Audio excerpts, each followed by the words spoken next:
testing sound and audio.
Roger, before we get started, I think you have a recommendation for us today if you wanted to show that at the council. Yes, sir. Thank you, Mr. Mayor, and good evening, councilors. Good to see everybody tonight. You will notice in your agenda that we have, kind of like a follow-up item with you, if you will, on item number 6, where we talk about utility billing and ordinance changes that we would propose. If it pleases the council, we would prefer to do a little more work on this item, and develop a proposal that's a little stronger from, with what it is that we found with regard to statute. And so if it's okay with you, can we just postpone that particular item? Council, everybody's good with that? Looks like you got the head. Very good. Thank you. Thank you. Thank you. Other than that, that's all I have for the agenda. Perfectly. Thanks, Carter. Bet. All right, moving along, we've got anything from the meeting follow-up before we go into the WAM resolutions. Is there anything the council had in regards to follow-up from the last meeting? They wanted to touch base. Yeah, this is just very brief, but I meant to say it at the around the table last time at the public meeting. But there was a gentleman that raised the question about noise ordinance, Yes. and he'd left, I think, before the meeting ended. But I don't know if we have his name, but I had looked it up, but we have noise ordinances. Yeah. And so I just thought that might be, if we could follow up with that gentleman. I didn't get his name or. You read my mind, Michael. That was Okay. I had written that down. Oh, okay. To have, Okay, great. follow up with it. So Yeah, because I kind of felt like, well, and he had left before the Yeah. end of the meeting anyway, but. Yeah. I felt like. we should city follow- staff by chance grab his name by name? It's in the minutes. Perfect. Yeah, I figured. it was. So if we could follow up with him, Carter, maybe I could touch base with you and what he had brought up to the council Sounds great. at the public comment time Yeah. about noise ordinance, about noise going on in his neighborhood. So Sure, sure. Absolutely. thank you, Michael. Yeah. Any other follow-ups for the meeting? Okay, thank you. All right, let's go ahead and move on to the WAM resolutions. We did talk about this last week, and then we got a motion to go ahead and table it to have a further discussion before we went past that. And so, Carter, I'm going to throw that over to you, and I think you got kind of all leveled up with it and understanding what's going on. Okay, so thank you, Mr. Mayor. The concerns, I understand it, council recalled that it wasn't in place last week. And so I'm operating from reports and that kind of thing, which is just fine. Council had some concerns with regard to the real estate transfer tax resolution that was adopted by WAM. And in our first initial conversation about the overall agenda, council expressed some concern about the real estate transfer tax, particularly as it relates to being wide open and not really having a threshold as it pertains to when that tax would be levied potentially if it ever becomes law. One of the suggestions that seemed to gain support with regard to council's informal approval was that of incorporating $1 million threshold as a sales threshold for that tax to be activated or put into place. Again, should legislation ever come to pass or whatever, but without a doubt, that was direction as far as I was concerned with respect to any sort of legislative agenda that this council would pass and get behind, that it would need to include that caveat with that particular piece of the legislative agenda. And so we have made that correction, and we do believe that is direction that this group would prefer that we take forward. And so if it pleases the council, that would certainly be the direction we would take. However, the floor is yours, if you will, with regard to any other direction that you would like to see happen. So there might be some questions or comments. So I know the vice mayor wanted to say something or ask a question. Can I go last? Yeah, you want to go last? Yes, absolutely. Anybody else? Yeah, Steve. Basically, we tax everything else. If a car sells 3 times, we pay sales tax on it 3 times. The house is kind of a man's castle and the last bastion of any kind of value. And if somebody built a house back in the early 90s, say in the $250,000 to $300,000 range, you're gonna wind up broaching or reaching that $1 million by now just due to inflation. I mean, to me, it's just wrong to be taxing the sale of private property like a house or land when there are so many other ways of raising taxes. And I think it stifles the sale of houses. It stifles the building and the buying of houses. To me, it's just wrong. Thanks, Mayor.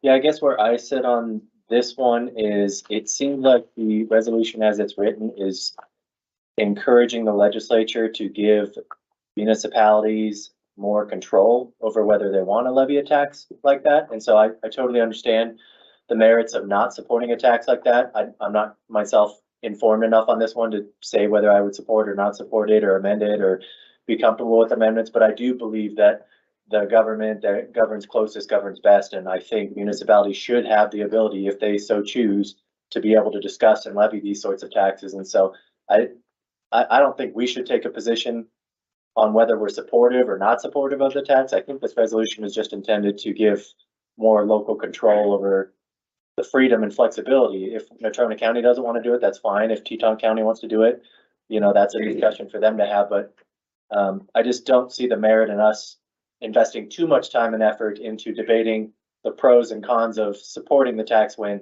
we don't have that authority anyways. And so, but I do support more local control over these decisions. And so that's why I would be okay supporting the, as amended. I'm not super interested in deciding if it should be $1 million, $2 million, or whether we support it at all. But I do think that we should have that ability if this council, if this county so chooses. I don't think our hand should be tied by the legislature. Thanks, Mayor. Unless there's somebody else. Yeah, go ahead. One other thing I forgot to bring up is we are in the middle of trying to pass a 5th cent tax. And if, is it 4 of the outside parties approve it, then it becomes law.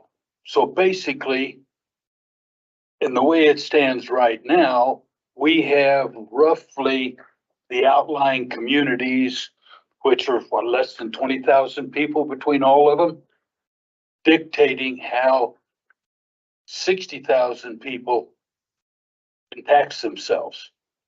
My concern following Councilor Gamrow's proposal is the fact that that can play just in the reverse. Those 4 could pass it to be able to reap the money, because then the bulk of the sales are happening in Casper with the bulk of the value in Casper. And so they wind up reaping the benefit of the higher dollared sales within the city. And I don't think our citizens within the city limits of Casper would appreciate that. But that could be, and potentially is a very real possibility if the legislature were to pass it. Comments? Mayor. So there's a lot of different reasons why I have always been against this. The idea is that for Jackson to build employee houses, just because they need extra tax revenue and things of that nature, and affordable housing.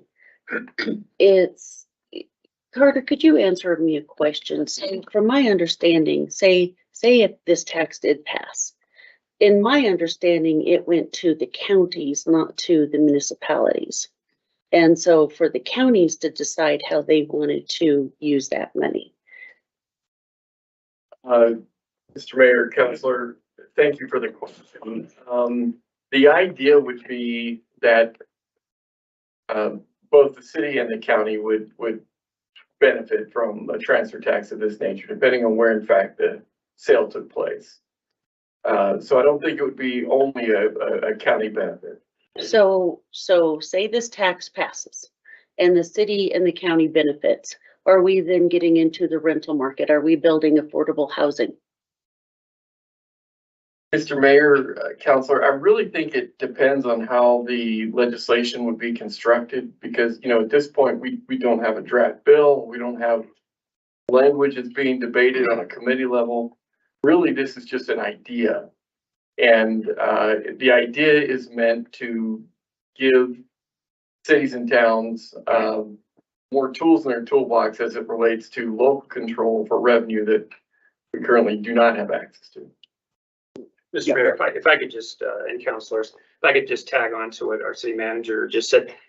When I read this resolution, it really is in support of kind of a concept. And I think really kind of the devil is in the details if there were to be legislation proposed, which, you know, this being a budget session, it's unlikely that something like this is going to hit the floor. It's going to get a super majority. But that being said, when you look at current statutes around optional taxes, you have it where you need county and city approval. There's an opportunity for municipalities now just within the municipality to adopt a certain type of tax that wouldn't take into account what the county residents want. So really there's a lot, I think, that is left kind of undetermined here. It's really just the concept of giving that flexibility and potential local control.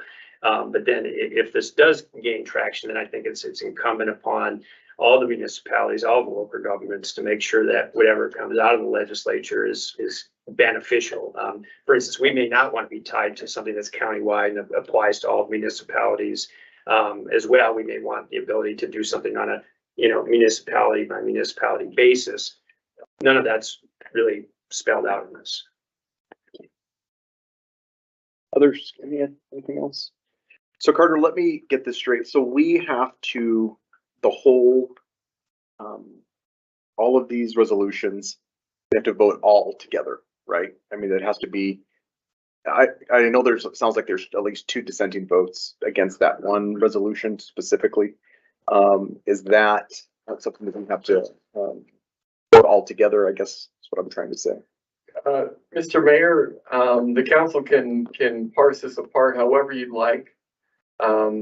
The critical thing for staff to understand is what the marching orders are with regard to these ideas.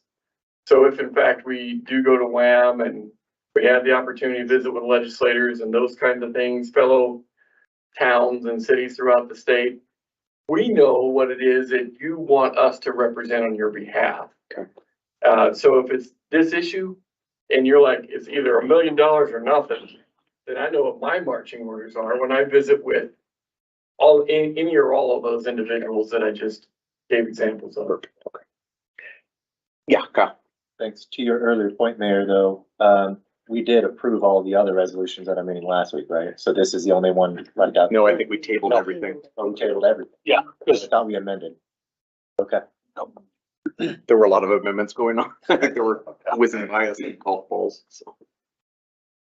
So I mean, for me, I'm fine with moving forward and allowing the real estate transfer tax for 2 reasons. One is that it probably has a slim to no chance in the state legislature. And that's not to say that I'm just going to throw it out there like spaghetti and see what sticks on the wall, but I think that's part of it. The second component behind it is that I'm comfortable with the city staff's recommendation and being able to go forward with that. And so that's where I'm at. And so I guess unless I know there's for sure 2 dissenting votes that are against that transfer tax. I would assume that the rest of the council is okay with moving forward with that specific, all the resolutions, including the transfer tax. Am I understanding that correctly?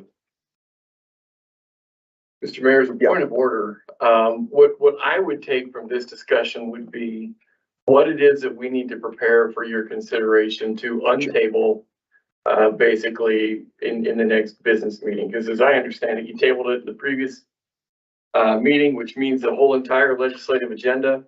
And I would assume, pursuant to what you direct us to do tonight, we would amend our recommendation or at least seek an amendment next week, so to speak, when we bring this back to the floor for your thumbs up or down, pursuant to whatever amendments you may want to consider. Steve? well, I had understood that we either had to approve all of them or none of them. So it was kind of a package deal. Is that still the way it will be? Mr. Mayor, Counselor, I would say that you can amend the legislative agenda however you'd like. And so if if council says, we like all 6 of them and we hate this real estate transfer tax idea, that resolution can be removed, as far as I'm concerned, with regard to what direction you're giving to staff. Well, So and I think you got all kinds of options. as a point of clarity, is basically, I understood that we could do that, but then we would still be voting en masse on the other whatever. So there isn't a chance to say aye on 1, aye on 2, nay on 3, aye on 4 as we go through those resolutions. Is that This to me, Mr. Mayor, if I may, is real similar to what we see a lot of times in consent agenda approvals. Because oftentimes we'll have council people who will say, I need to abstain from item 10A. Or they'll say, I'm voting against item 10A or whatever. That doesn't kill the entire consent agenda. It just simply makes note for the record where your opposition might be with regard to a singular element of the entire agenda. and that was what Lisa and I tried to do last week, Sure. only that was not an option last week. And so that's why it got moved to this, and that's what I'm trying to figure out now is where does that stand and where does that leave us as far as either having to vote against the whole deal or swallow everything and if you Mr. Mayor. the quandary. And Councilor Kathy, so I think last week, it was a little more complicated because this package of resolutions was part of a larger consent agenda, so we had to carve that out and remove it from consent. But I think to the city manager's point, yes, you certainly, when this is brought off the table, you can vote no to this one, you can vote yes to the others, you can propose amendments. It's really, I think council has lots and lots of flexibility. It just was last week because of the way it was on the agenda procedurally was a little bit cumbersome, I think. Then I think we're all in agreement then, if that's what can happen, to go ahead and pose them all. Yeah. And then if we want to say nay on that, if that is an option for us Tuesday night, I've got no issues with it then going forward. Just don't lump it with a bunch of other items. And so, Mr. Mayor and Councilor, I think the fact that you removed it from consent so they could be considered separately was the right thing to do. So next week it could be considered in its own. Absolutely. So it can be considered on its own action item, if you will. Perfect. And that gives council the opportunity to amend as well. I mean, it may be by the time we roll around next Tuesday night, the entirety of the council hates the real estate transfer idea and would like to amend it off the agenda altogether from a legislative standpoint. So do you have enough information and direction from us if we said we can put it back on the consent as an action item? Then we'll go through it. And then if there's people that want to say, okay, look, we're gonna vote against it. We probably would not, I'm sorry. Go ahead.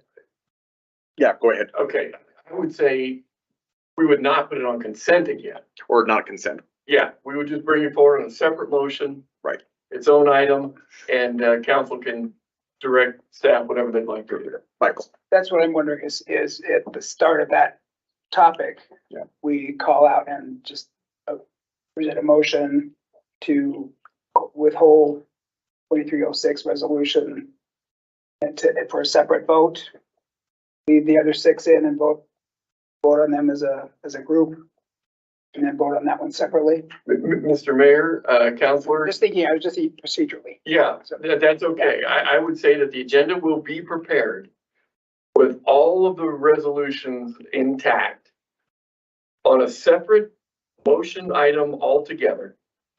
And then just like any other motion item, particularly when you're dealing with ordinances or resolutions or what have you, that aren't on consent, council can amend, or council can just simply, as an individual, say, please let the record note that my vote for item, whatever that resolution might be, is a nay, and then the rest of the council can do what they need to do.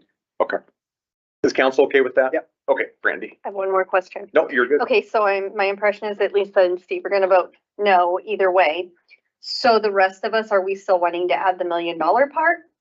I kind of get the impression that maybe Kyle does not. So are we adding the $1 million amendment for the rest of us? How do we proceed with that, Carter? Mr. Mayor, thank you, Counselor, good question. I would say that at this point, staff believes that that caveat needs to be added. And so unless. That's your council- recommendation. And that would be our recommendation pursuant to the very first time that we brought the legislative agenda forward. Okay. We believe that's still our direction. I guess that was a great question, Brandy. Do you have a follow-up or anything? Nope, Carter? go ahead. So I think that then that would be the next portion of that if we move forward with it. And it sounds like Kyle was against the $1 million, but I guess is council okay with putting that forward within that, with the vote next week on this, specific resolutions? Yeah, looks like everybody is. Kyle, Kyle got browbeat. I just, my feeling is that our agenda is probably more light tonight than it will be next Tuesday, so I wonder if we should just get the amendment, like, can we get the amendment portion out of the way now? To save us some time Tuesday. Mr. Mayor, council can tell us however they'd like us to see it prepared. And so if council gives us a thumbs up, it says, yeah, keep the caveat, or no, ditch the caveat, we will go according to whatever direction you give us. Do you have a recommendation, Kyle, that you'd want to throw Well, out? so I'll let you, I'm meeting with a real estate broker and a realtor later this week so that they can kind of give me more perspective. I know we've had the opportunity to hear from the vice mayor. These folks reached out to me, so I'm looking to just inform myself more on this issue, but going back to my earlier point, I don't think this is an issue that we need to take a strong, hard stance on for or against. I just think if municipalities, I think municipalities should have the ability to pull that lever if they want to, because I think the government that governs closest governs best. We in Casper should decide what's best for Casper and not leave it up to the state legislature. Casper's not Jackson Hole, it's not Big Piney, it's not Albin. We are all very different. The real estate market might be booming and look a very certain way here, but when you go again to Alpine or something, it's going to look very different there. And so I just feel like, to Councilor Kathy's points earlier about the 5th cent discussion, I do know that your concern is noted that there is a degree of advantage. Some of the smaller municipalities could essentially overrule, I guess, the majority whims of a larger municipality like Casper. But I also think that the 5th cent has been a great illustration of how productive and just how better those conversations are had here. We're not at City Hall, but in our meetings, I just feel like those conversations are best had on a local level. I have way more faith in us coming up with solutions here on a local level than I do with legislators coming up with an one size fits all approach that is going to benefit us. I just have way more faith in local politics. And so, that's why I would just support municipalities having that control and not us being bound by the legislature. So that's all. So your recommendation, Kyle, would be to remove that at all? My recommendation would be to neuter it as much as possible in regards to for or against. Just give us control, and then we can have that discussion at a later, if legislature allows us that control, then we can have the conversation about whether we're for or against. But I would just like to see, my own personal feelings is that the resolution is just give us control, and we can hash out the details if you decide to pass it. Carter, what do you think about that? Mr. Mayor, and I don't have any concern with regard to that matter, that concept. So for me, that sounds like it should be caveat free with regard to the idea as you see it in the original resolution. I think that's what I'm hearing anyway. That is my personal stance. Yes. Okay. So instead, we could get the direction to city staff tonight, instead of going through and having amendments being done next week, that would remain caveat free. And so I know we kind of did the thumbs up and everybody said, hey, yeah, we can move forward with $1 million, but Kyle made the recommendation to be caveat free. And so I guess to see if that's the direction we want to give the city. I'm gonna blame Steve for this thought coming to mind too, but if this all goes through and then we decided to do it countywide, fully feeling your pain here, but if we went municipality wise, how does that help Midwest if we say over 1 million? Bar none. There are fewer properties that benefit them, so by adding the caveat, then we're less likely they're gonna wanna do a city level than a county level.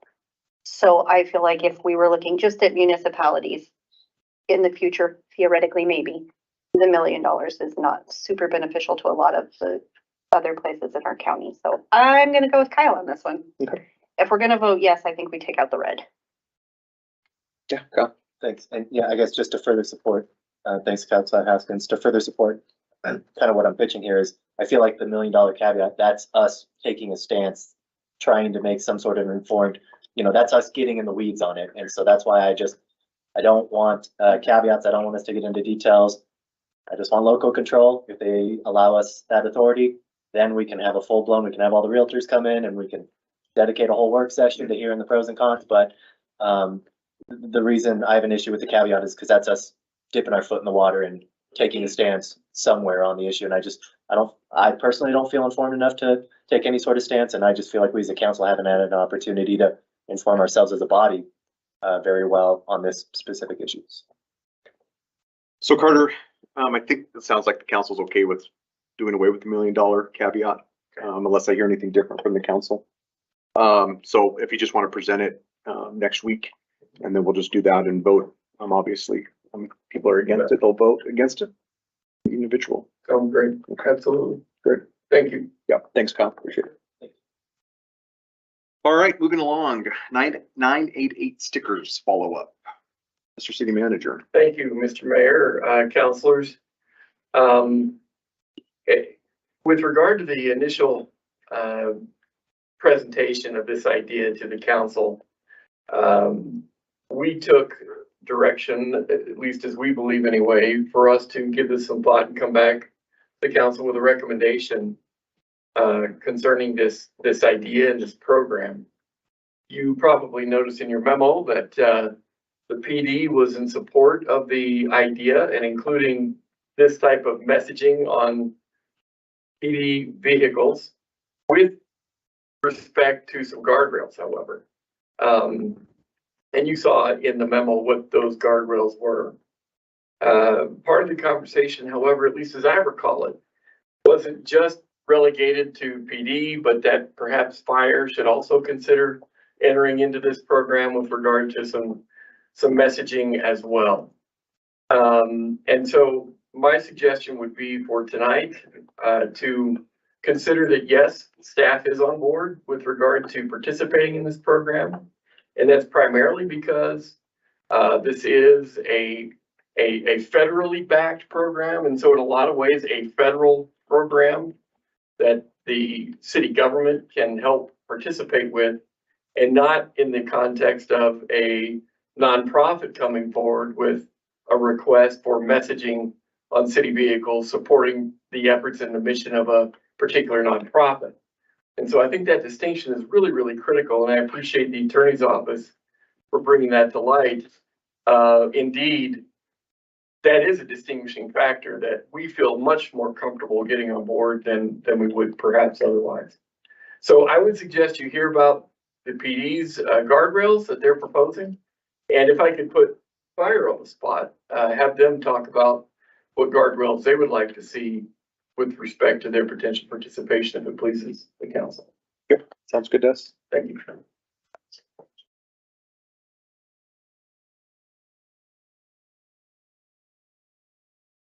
Mayor, council, I wasn't prepared to speak on the matter today. The police department supports this with the understanding that this is a new program, that it's a new service available to our citizens and to, frankly, to our first responders, to everybody that is in need of these services. It's comprehensive service. It's not just a suicide hotline. It's for any type of crisis. And so we support that. And just like 911, when it was in its origins, we were trying to educate the public on the use of 911 rather than dialing a 7-digit number obtained from a phone book. We put that on our cars, and we're choosing to look at this from the same way. in the essence of this, of this program, as we continue to educate our public, the current research that is out there is showing that the vast majority of our public says, quote, I've never heard of it. And we want to help facilitate that dialogue so that this resource is readily available. So the guardrails that the police department would like to see, that this is on a trial basis. We'd like to try it for a couple of years and be able to monitor the statistical research on how our citizens are beginning to become aware and kind of filed that away in their collective consciousness as a resource available to them. But as that becomes more and more readily available, that, you know, we'll analyze that to see if it still needs to remain on our vehicles. And then the second part of it, you know, we wanted it to be something that matched with the design of our vehicles, that complemented the design and purpose of our police vehicles. And so as we speak today, we actually have one of our vehicles that is being outfitted with these stickers now, so that we've chosen two potential locations, and we're doing what's necessary to make sure that we've got a good quality product that will enhance the appearance of our first responder vehicles, and still accomplish the goal of educating the public of this valuable program. City manager, I just wanted to make sure that accurately captured the guardrails of the police department. And I would answer any questions that council has. Anybody have any questions for Chief? Doesn't look like a chief. Thank you. Appreciate your time. Mayor, councilors, we would echo the support that Chief McPeters had for this program. Casper Fire fully supports it. We're willing to, same thing, same parameters, display these stickers using their branding. There's a couple of colors, looking them up, navy blue or black would fit good with our color scheme. And we'd like to just put them on our, the middle windows, our cabs is the best place to put them on our trucks to make, keep them out of the way. And we just would like them to have pores on the back so we can see out and not restrict visibility from the back of the cab. But other than that, we like their branding, and then in 2 years we can reevaluate, and if their branding's changed at all, we can update that or update stickers if necessary. So we have no support and willing to do it. Thanks, Chief. Any questions? Annie Dundas is in here as well. So does anybody have any questions for Annie? She's the one that was helping to create this initiative through the Nocona County Suicide Prevention Task Force. Yeah, go ahead. I just have a quick question. Is this what you envisioned? It is. Okay. That was all. Go ahead. That was it. I just wanted to know if this is how she envisioned it and seeing it come into fruition. That's exactly What you were thinking. Is there anything else that you want help from us to facilitate this, or is it going in the right direction? I think it's exactly what I had wanted a vision, and appreciate all you and both agencies. Awesome.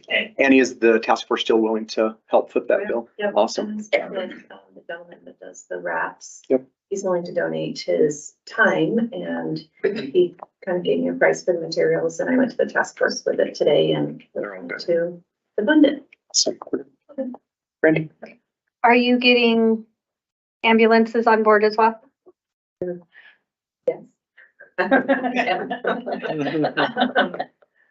I would encourage you, Annie, to talk to. I don't know who I would talk to. You have to talk to Lance Porter, Lance Porter, CEO. And if you need, Banner, Wyoming. yeah, sorry, Okay. Banner. And if you need contact to Lance, let me know. I have contact with him, and I can get you connected with him and work pretty closely with him. So. All right. And my intention is now going to Mills and to Evansville as well. So. Perfect. All right. Thanks, Annie. We appreciate Thank your you. work on this. Carter, do you have anything else you wanted to? Okay, awesome. Bar and Grill liquor license applicants. Carter. Thank you, Mr. Mayor. Councilors, pursuant to your direction and in concert with the amended statutes that took place recently, we did put out to the community a request for applications with regard to the use of the available bar and grill licenses that you now have at your disposal. As you read in the memo, you do have 7 licenses that are available to you for distribution. in whatever ways you think are appropriate to do. You probably noticed that we have 3 applications of those 7. And we wanted to get your direction as to whether or not you thought those applications would be appropriate to honor with a bar and grill license, the likes of which we prepare for informal dissemination in upcoming meetings, depending on what your direction is tonight. And so if I could give some time to our city clerk to walk through those applications with you, and see what it is that you have by way of other homework we might need to do or direction. Otherwise, that would be great. Yes. Thank you.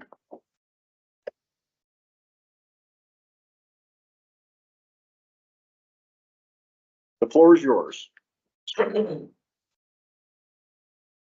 Honor, members of council, as City Manager Napier stated, we did receive 3 applications for barbecue licenses. 2 of those came from the MTV Entertainment Group, and that is for the American and Rialto Theaters. They plan to use the venue for concerts, comedy shows, and wedding receptions, and serve foods such as hot dogs, pizzas, and nachos.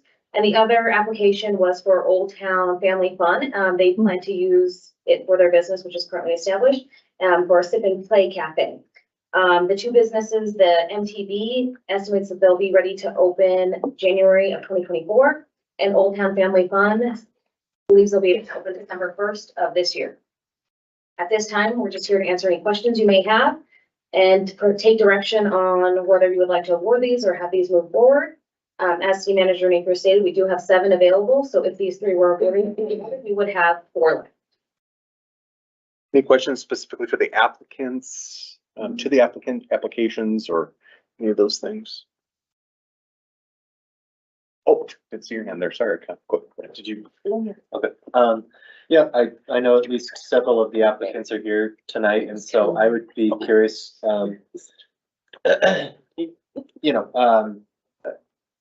I'm one that's, voiced not opposition to these additional bar and grill licenses, but with encouraging hesitancy on our part, the fact that we're going to be doubling them over the next, several years, and just making sure that we're mindful in how we distribute these. And I was actually excited to see the applicants, and but I do know there are some people that are concerned about just the impact of alcohol in our community, and you know, us having more licenses available. We've sort of hashed that out in previous meetings, but I'd be curious to hear from the applicants.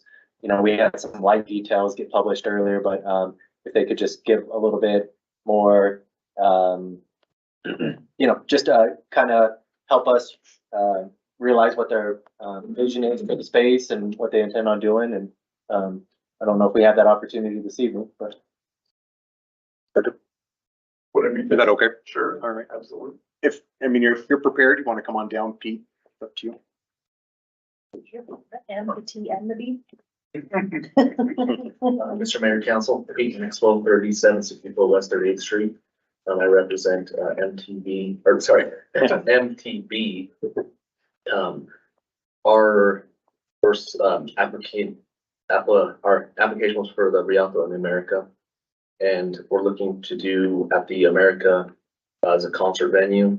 It wouldn't be like a bar type of setting. We would serve alcohol at the concerts, and then the Rialto would be more of a comedy club. It really doesn't have the size of the stage for anything other than small comedy acts like a public speaker. So that's kind of what we're looking for there on that. So any questions? Yeah, any questions for Pete? Yeah. Okay.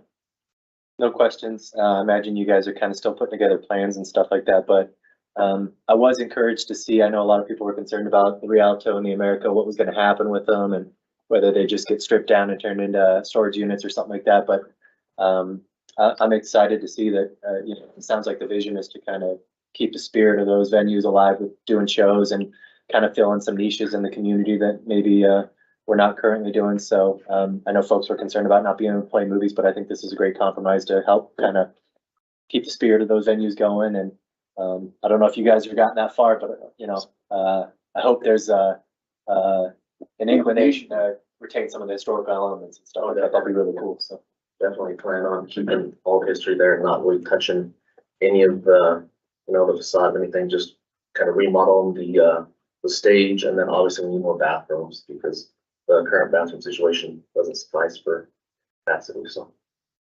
Cool. Well, been loving what you're doing with Gaslight, and I think that has helped fill a niche, and you've been providing a lot of a space there for a lot of events that we haven't seen before. And so, yeah, I'm excited you're involved with these and looking forward to it. Thank you.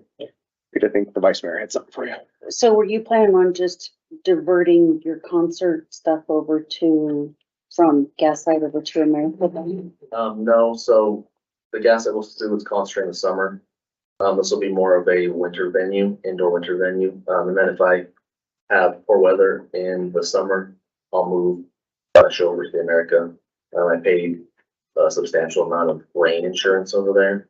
So if I didn't have to pay that, and had a backup plan for some of those shows, because this last summer, it rained at every show and it really affected walk-up sales. So if I had a backup plan where I could say, hey, we're gonna shift over here, it would kind of save that aspect of that over there. So yeah, we'll still have Gaslight summer concerts outside and then winter concerts. Thanks, Pete. Thank you. We appreciate all your efforts in the community. Anybody from Old Town here?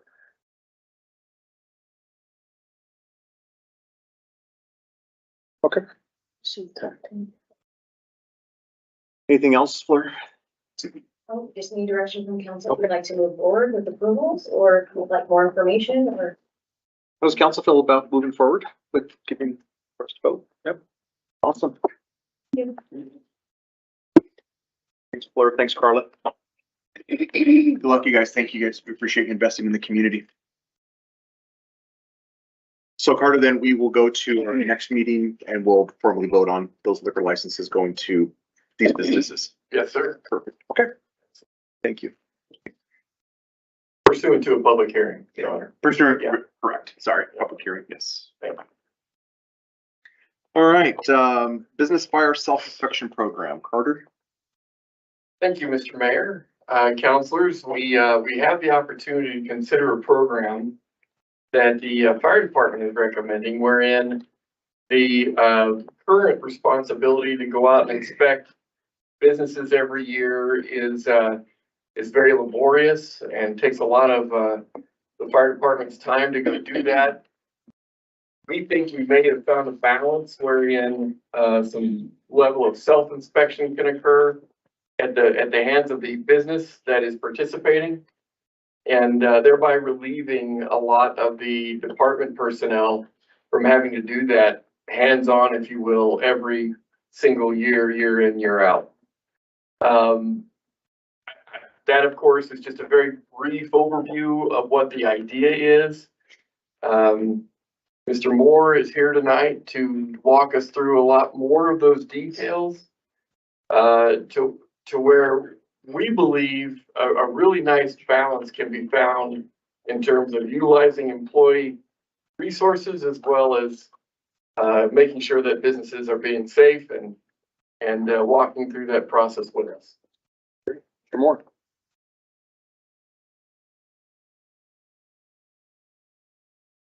Mayor, Council, I assume you've all been provided with the memos and everything. If I'm willing to answer any questions for you in regards to the program. Anybody have any questions for Mr. Moore in regard to the program? I'm just curious about how this evolved. Is it something that you found to be successful in other municipalities and kind of what their track record is of this? Yeah, Mr. Mayor, Councilor, absolutely. We've done, this has been coming for a few years now. We've been doing a lot of research, trying to figure out ways that we can help lighten the load, lighten the burden. We've examined a rather lengthy cross-section from all over the country of programs just like this, a business self-fire inspection program, and found success in certain areas and found utter failures in others. One of the hallmarks of the more successful programs was that they had the support of their municipality or their governing body in the form of an ordinance or some sort of legal grounding for that program to be in. We found that there was a much more dramatic participation at the business level with that kind of support. So that's why we've come to you. That's kind of how we modeled this program, is after the programs that we found have been successful. So can you, I'm in that understanding that, what was the type of support that the municipality provided?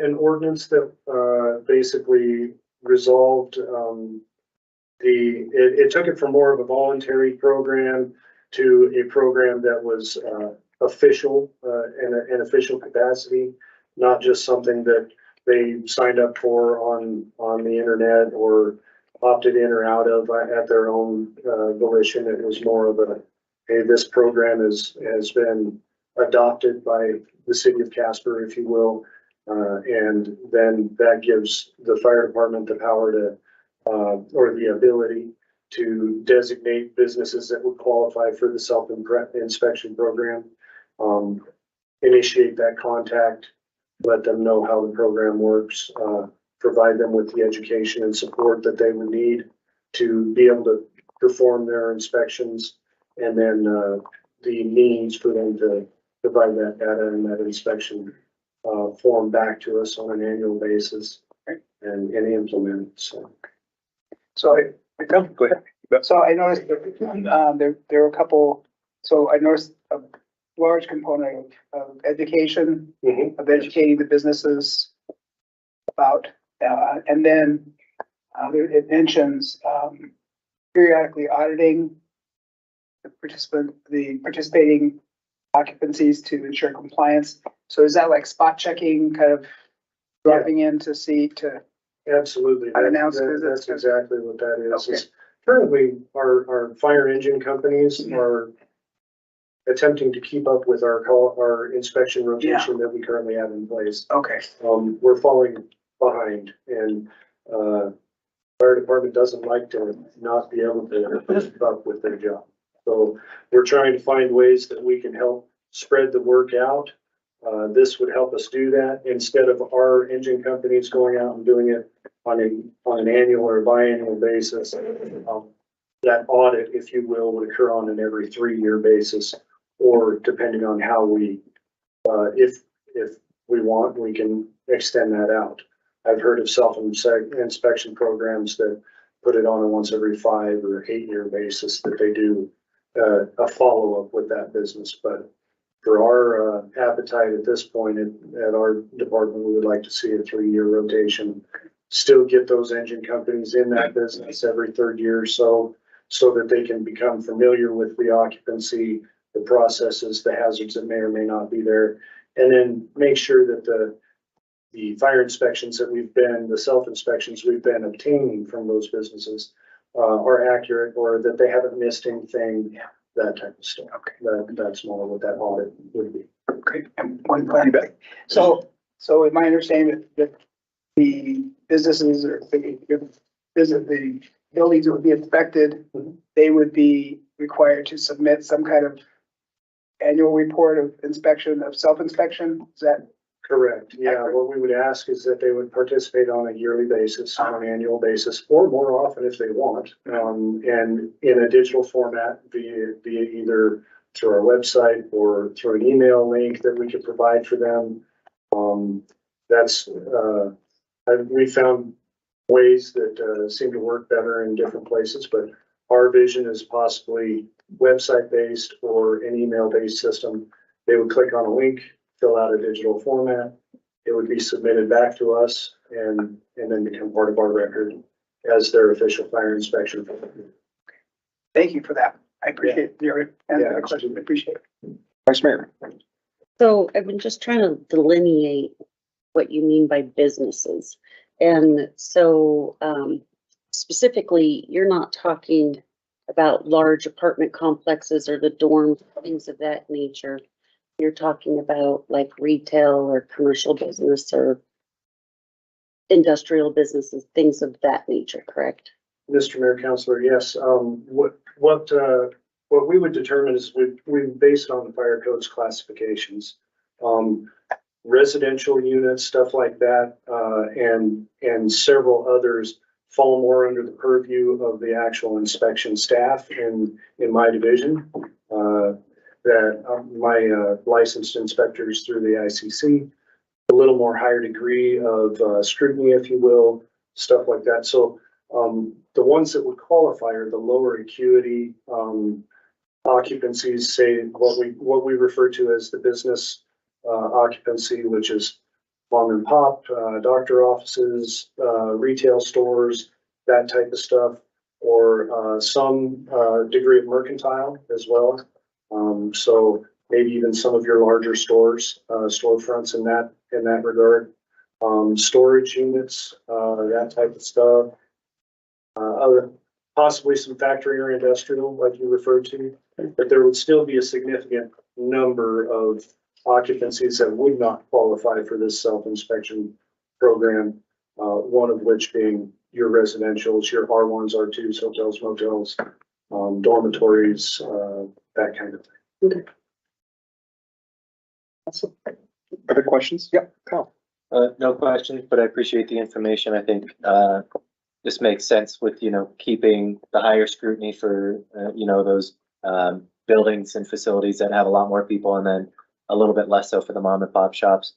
Ideally, would love to apply that level of scrutiny across the board, but we get y'all's annual reports every year, and call volume just keeps increasing, and, always struggling to recruit good staff and stuff. So I like this plan. I think it's a good compromise, and it allows you to focus on responding to calls and, keeping up on some of the other duties, that just seem to continue multiplying on you guys. So appreciate the information. Thank you. Anything else? Wonderful. Thank you, Mr. Moore. We appreciate it. Thank you. Carter, do you need a direction from us on this? Mr. Mayor, we are wanting to know if indeed you're comfortable with us preparing a draft ordinance for you to consider along the lines of what Deputy Chief Moore went through with you. Is everybody okay with us, with the staff doing that? Great, thank you. Awesome. All right, agenda review for next week and beyond. Mr. Mayor, do you mind if we cover the Yes. roof examiners and appeals and contractor license? Oh my gosh, I missed that one. Next try. Jeez Louise, I thought, man, we're moving It's ready too to go. fast. My bad. No, we cannot cover it. I'm sorry. Scratch that. I understand. I've already passed it. Yeah, exactly. Need to step up your game, dude. I know. Jeez. Yes. Please Getting back in the do saddle. so. Thank you, I appreciate that. We had a work session back in October of last year, wherein we talked about some of the issues and so forth that we would like council's help in having us evaluate in the community development department with regard to a lot of the things that their services entail.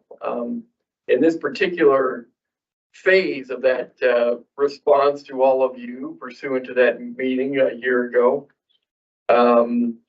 we would like to go over with you some changes that we would suggest as it relates to some of the existing licensing and disciplinary portions that we'd like to see addressed, as well as adding what we would call sort of a handyman portion to the licensing aspects of our current body of ordinances. And so with that, if I could turn some time over to our Chief Building Official, Mr. Scott, to walk us through what those changes would include. He and the attorney's office have been working pretty hard on these adjustments. We'd be happy to entertain any discussion, questions, or direction thereafter. Thank you. Mr. Scott. Oh, Chief Moore is. So I know the feeling. So thank you, Carter, Mayor, councilors. As Carter mentioned, we did have a previous work session back in October of last year where The then building official, Dan Elton, and, city attorney at the time did put forth or put some work into creating the changes to this ordinance you guys had directed us to do. In reviewing what was discussed, I couldn't really read any of the, John Henley, the attorney at the time's handwriting, so, basically, I started from scratch. I took some of what had been created and started from scratch and worked with Eric here to propose what is in front of you now. So with input from the contractor community, previous direction from the council, we revised chapter 15.12, which is the Board of Examiners and Appeals Contractor Licensing Chapter, the municipal code. I have prepared two versions for you, the red line version, which shows you what was changed, and then the official version that just reads easier, so it's easier to follow. With this, we're seeking direction from council on whether you would like to proceed with the draft that's in front of you, or if you would like to see other revisions done to that draft. We have cleaned up and expanded on some of the definitions and other sections of the chapter to clarify the intent of the ordinance. The focus of tonight's discussion will be over the major changes to the chapter. These changes occur in sections 15.12.030, which is the Board of Examiners, 15.12.050, license classifications, 15.12.130, licensing responsibility, 15.12.150, which is suspension or revocation, 15.12.160, which is the suspension of and revocation procedure. And then we created 15.12.170, which is probation, suspension, or revocation, basically the disciplinary progression and time frame. Then finally, 15.12.210, which revises the Board of Appeals. So essentially what we've done, I believe council asked us to simplify the licensing process. So what we did is we deleted the licensing portion from the board's responsibilities, and they will now become strictly a Board of Appeals. So getting into the major changes, we'll just jump into 15.12.030. So the Board of Examiners, which, like I just said, is currently in place to review and approve testing licensing for all license applications that require testing, such as master plumber, mechanical master, and the general contractor licenses. Board meets monthly to evaluate the applications that come in and also serves as the appeals board for any complaints regarding the department's interpretations of the code or disciplinary actions that we take.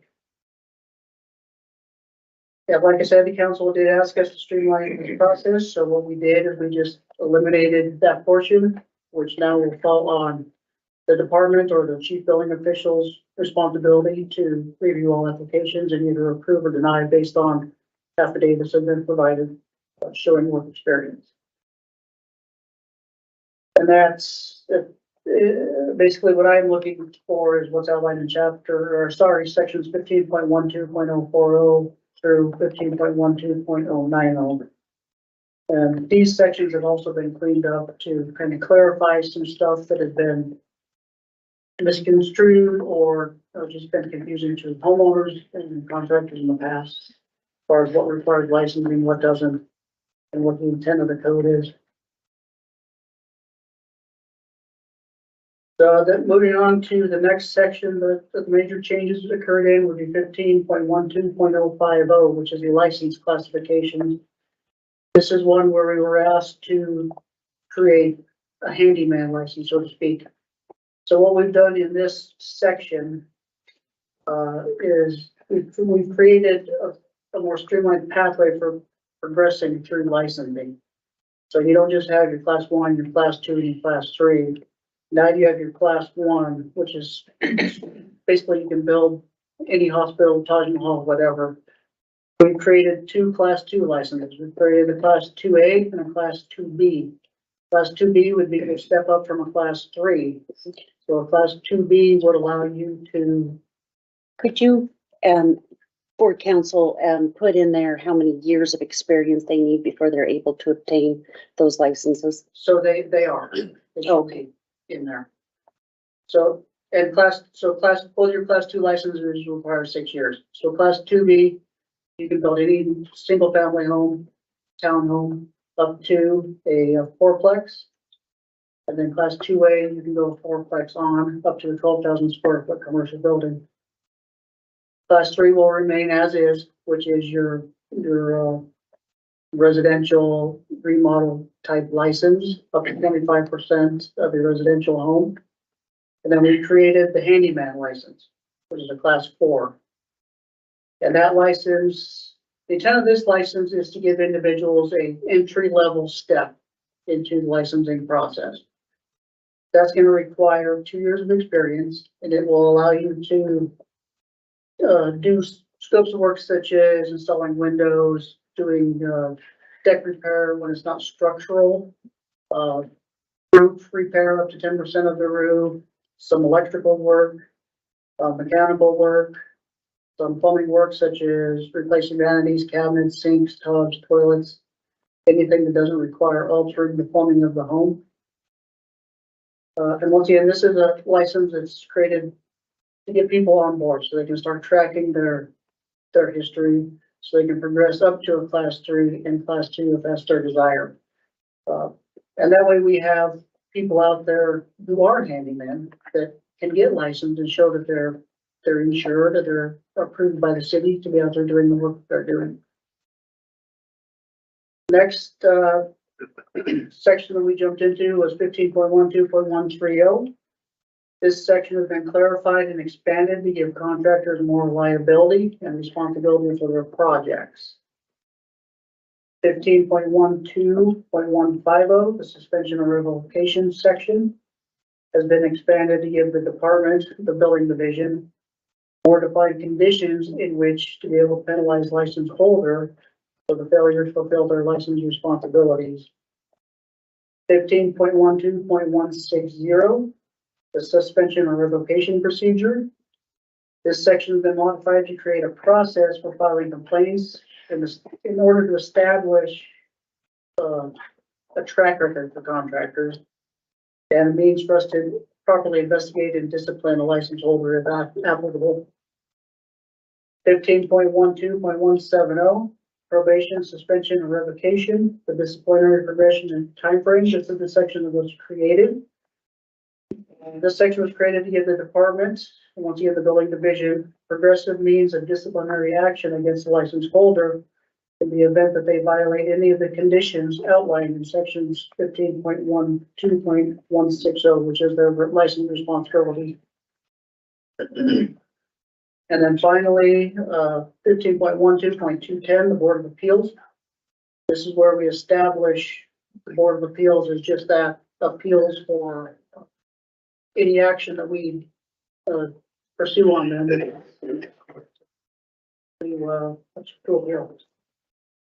And once again, it's been revised to establish that Board of Appeals. It removes the administrative authority as secretary and ex officio member to remedy any appearance of conflict of interest. The Board of Appeals was once again created to give the contractors a means of due process for appealing decisions rendered by the administrative authority. Board members have also been changed to serve indefinitely, until which time they resign or are removed from just cause. This was done per direction from the attorney's office to reduce staff time and board member time in tracking terms and in the time required to find and approve new members. It's been increasingly difficult to find board members. So the fact that this is going to be just an appeals board, where hopefully they won't have to meet very often at all, if ever, reduces the time frame of their time commitment. The change benefits not only board members by requiring them to only be needed in the event of an appeal, but as a time commitment for city staff. And once again, these are all directions that we put in, per your direction. So we are seeking, your direction on if you would wish to pursue with what's provided in front of you, or if we need to expand on our further. Questions for Justin in regards to the that was done? It's been in here all along, but is there a specific reason that the city has always required the contractors to have the name of their business on their truck? So that people can identify them, so we don't have, and another reason, so if we're driving by a house, for example, and we see work being done, we'll know who is there doing the work.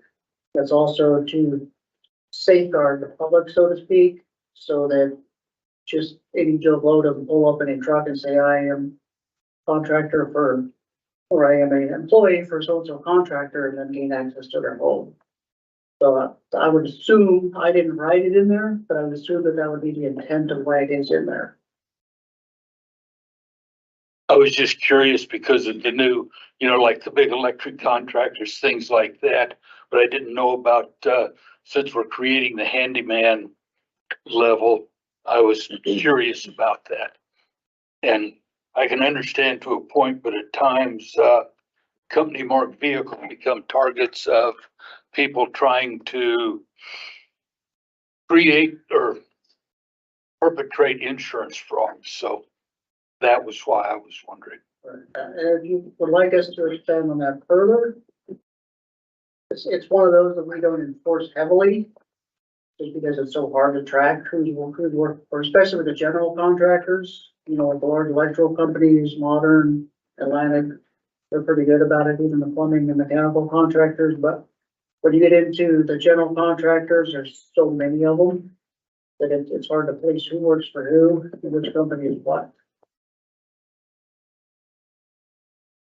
Any questions for Justin? Yeah, go ahead, Kyle. Thank you. Thanks, Justin, for all the information. I was just curious, am nowhere near an expert on any of this. I did read through all the changes and most of them seem pretty benign. Most of them seem to be in line with some of our past conversations on this topic about taking the licensing authority away from the board. And I think it makes sense if we're having a hard time recruiting members to kind of reduce their responsibility in that regard. And I think we also talked about in the past about there being potential conflicts of interest with people who are licensed being on the board, granting license to other people. So I thought that was a portion of our conversation in the past, but I was just curious, these changes, in developing all of these changes or amendments to the code, what sort of vetting process do we use?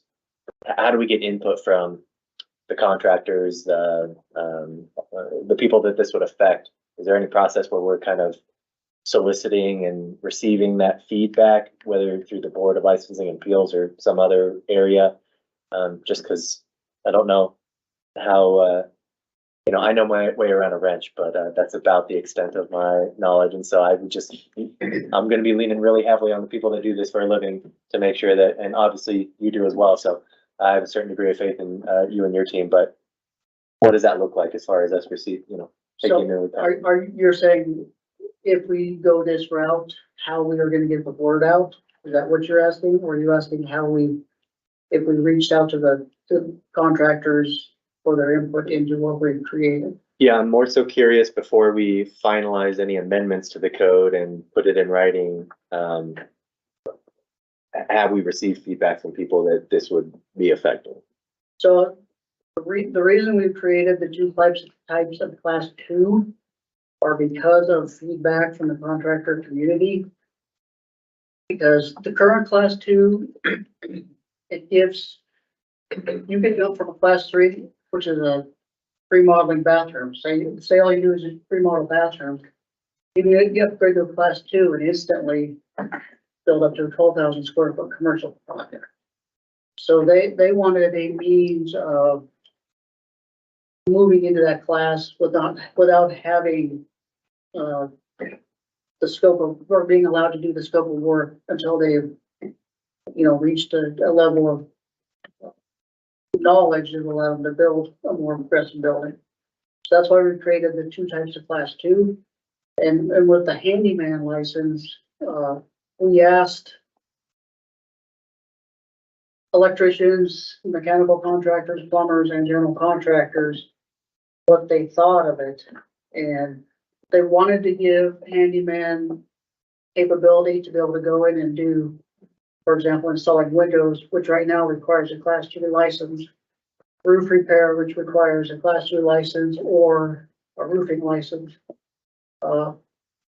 Building sheds, fences, so a shed 200 square feet would require a general contractor's license, class three at a minimum. Fences, same thing, minimum class three. So we're giving those guys the ability to do some of the work that a class three contractor could without infringing on what their license allows them to do. So we did reach out to the contractors, same with the electrical components and plumbing components. We're allowing them to do some of the work, without infringing on what the code says, which is that you have to have a license to do any plumbing modifications, outside of breaking a trap and installing a sink, for example, or a tub or a toilet. So we're giving those guys that ability without infringing on what a licensed plumber or a general class 3 or 2 could do. Thank you. You're welcome. Anything other for Justin? Michael? I do. I'm looking at the red line version, Justin. So I'm looking at the section in the red line, where all of that is deleted. The Board of Examiners, and it talks about membership, and so all that's redlined. And then the Board of Examiners powers and duties is redlined as well. So I apologize if it's in there and I just can't find it, but so it says that, I'm looking at the old 15.12.04.040, I'm sorry. And it talks about the Board of Examiners has the authority to issue licenses in accordance with the chapter. So if that's gone, who now is issuing the license? I guess is the part I'm not finding. Is it where would I find that in the new? So that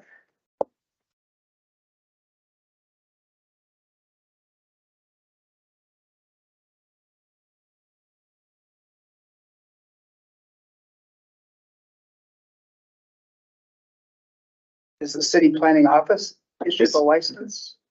The building inspector. So it's the building, the department has the authority, which is the building division, community development. Yeah. Has the authority to now review all license applications, approve or deny based on, the validity of the affidavits provided. And then we issue the test and that'll be in the licensing, I believe. Yeah, that's page 61 of our Yes. packet, 15. Of the new- 12.070. Page So 61. all those That's very the powers revert over to the department. Okay. Yeah, they just struck out board and put in department. Yeah, remove that. Oh, okay. Yep. That answer your question, Michael? Yes, thank you. You bet. Go to Kyle. Thanks, Mayor. Justin, I have a question. I don't know where it's at in the code. I just heard you mention it during your presentation. I haven't actually seen it in writing this evening, but you mentioned handyman license. They need 2 years of experience, I believe is what you said to Correct. qualify for. How does somebody, because that's like the most entry level license, how does somebody accumulate that 2 years of experience? Do they have to work for another licensed entity, or do they do unlicensed work for 2 years that can count towards experience? So in order, what you get your experience now is you work for either a licensed contractor, whether it's a licensed plumber, mechanical, general, or homeowners. So if a homeowner, you own your own home, you can pull a permit and hire whoever you want to do the work, then they can track it that way. So if you believe you have a friend who's a reliable person who can come in and do the work, you can pull the permit, they can be added to the permit as the contractor, but they can track their experience that way. Thank you. So with all of these handymen that own their own businesses and have had businesses for 20 years, do they just bring in that information and just say, hey, we've been in operation for 20 years? Or, So they would go through licensing process, they would submit affidavits showing 2 years of experience. So they can get any homeowner they've done work for to sign an affidavit saying that they came in, did this and this. Have it notarized, they can provide 2 years of activity. Which if they've been in operation for 20 years, they should be able to pay invoices and all that kind of stuff showing that. And then, they would bring it in, if we still have licensing board, if we decide that we want to keep them, they would go to the licensing board. If we decide we want to eliminate it, it would come to our office, review the affidavits and then issue. Off of that. Anything else? Awesome. Thanks, Justin. We appreciate all that information. Thank you. So Carter, do you need us to give you a thumbs up to move forward so we can take this to public meeting? Okay. Is council okay with all moving forward there? Perfect.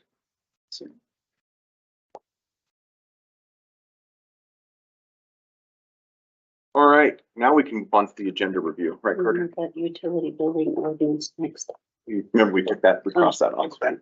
Yeah, we moved it. Don't scare me, I was gonna be like, oh. Get again? Shoot, yeah. Dang it. We forget. Keep an eye. Like, that's what the vice mayor is for, help me out. Okay, agenda review, Carter. Thank you, Mr. Mayor, councilors. I just wanted to draw your attention to a couple things for the 17th. One of the biggest items that night is with regard to your interview of individuals who are interested in filling the vacant seat in Ward 1. You'll notice that the time to begin that meeting has yet to be determined because that's contingent, of course, upon how many applicants we get and that kind of thing. And so what we will do then is just assume 5 minutes per candidate, 5 minutes per candidate and kind of work backwards from your regular beginning time and go from there. Is there any idea that we could give some heads up to the council, what time they might think we might need to be here?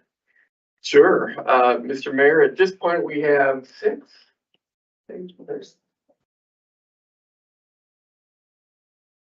Okay, so let's just assume we've got 10 at this point in time. That would start us approximately an hour ahead of where we normally would start. Great. And that doesn't account for the time you would need for executive session to evaluate, your candidates and kind of do a straw poll in executive session, if you will. So I would say at this point, you're probably an hour and a half ahead of time. Okay. So, yeah, Michael. Just a procedure. So will we receive like letters or resumes or something for each of the candidates Yes. prior to them? Yes, sir. Yes, sir. That's right. Mr. Mayor, we anticipate those materials coming out at least in time that you would normally receive your October 17th packet, which is typically that weekend. Yeah, she gave us the weekend to review it.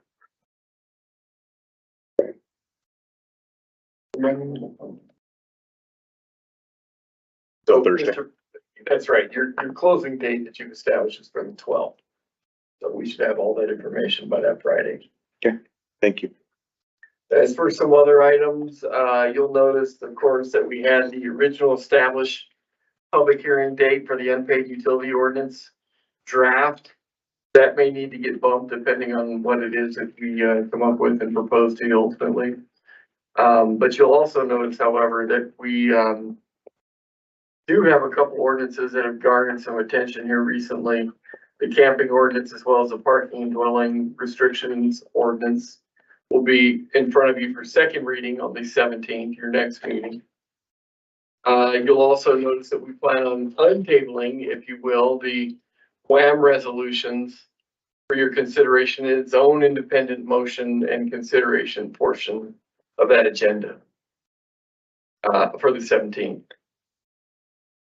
Moving on throughout the rest of the proposed work session agendas, one of them which I wanted to bring your attention. It wasn't too long ago when council asked for some dialogue pertaining to liquor licenses and responsible sales or vending, if you will. That is slated to come up on the 24th, where that discussion would take place, along with another installment of code enforcement and the community development department's proposals in the form of vehicle towing fees.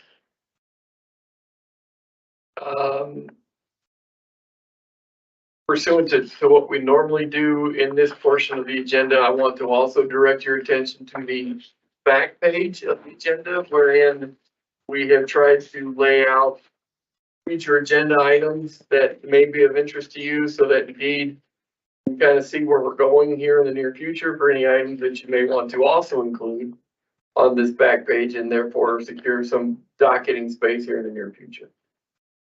And that's all I have.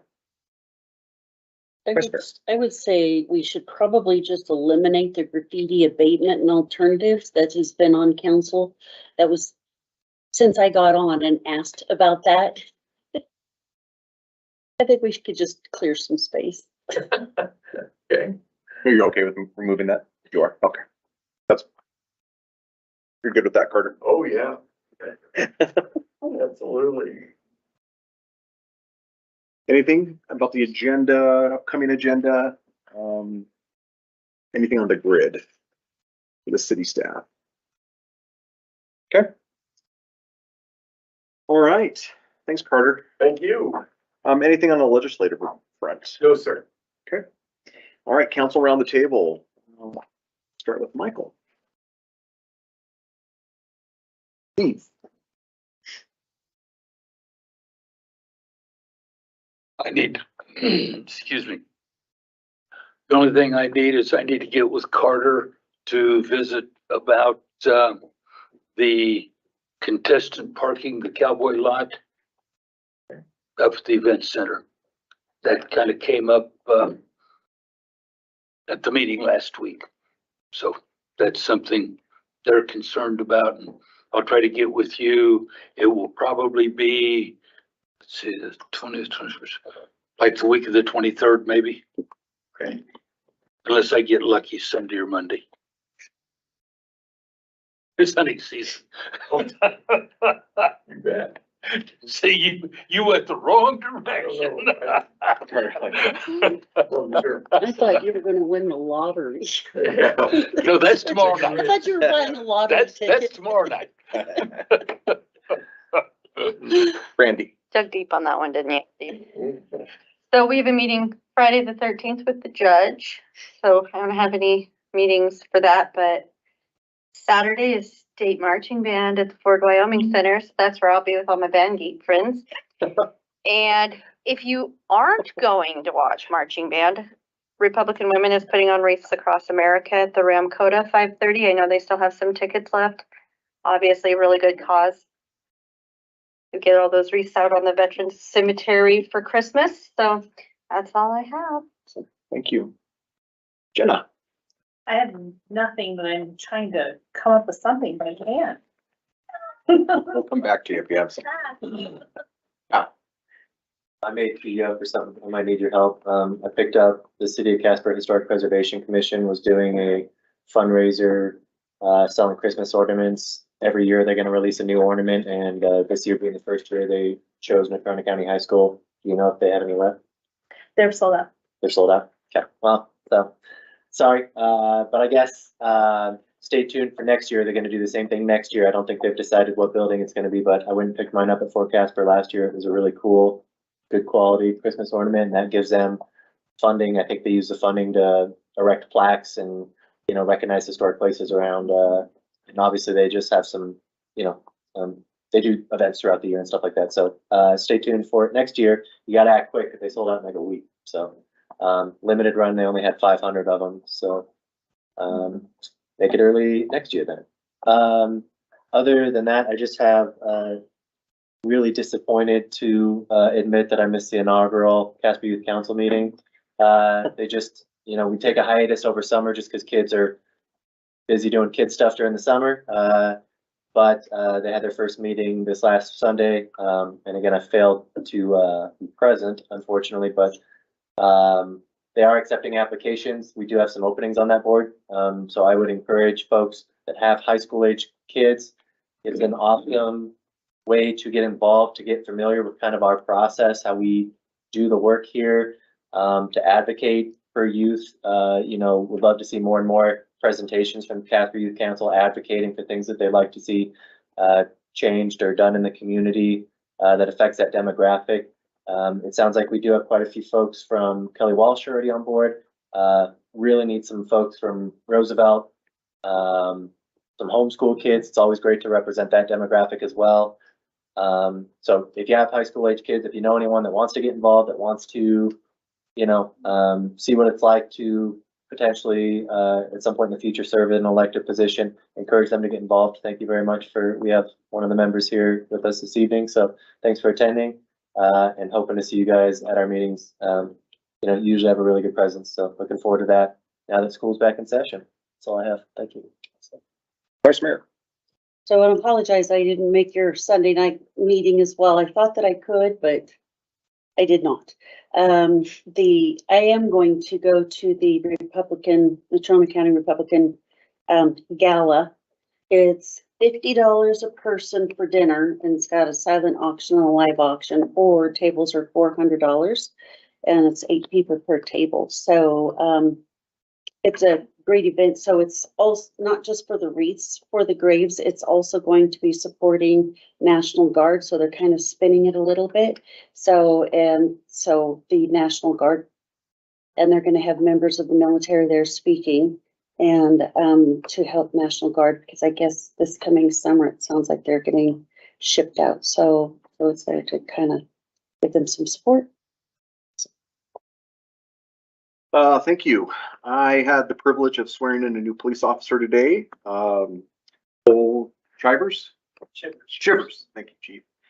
Cole Chivers, he was a phenomenal young man. He's a local young man from Casper. And so Chief spoke very, very eloquently about him and his enthusiasm, and his whole family was there. And so it was a really good opportunity to see that. And so Chief and I shared some words about him this morning, and I think it's going to be great for our community and for the police department. I will be at a swearing in for the fire recruits at Fire Station 3 on Thursday. Is there 7, Chief? There's 7. Did I get that right? Yes. So there will be 7 fire recruits that will be sworn in on Thursday at 9 a.m. So I'm honored to be able to do that as well. So looking forward to that this week. That's all I got. Anything from you, Carter? We're all good? Good. Okay. All righty. We're good tonight. Thank you, everyone. Thanks, everyone, for being here. It's gracious, I can't feeding a dog on the right side. I was trying to Let me see if I know.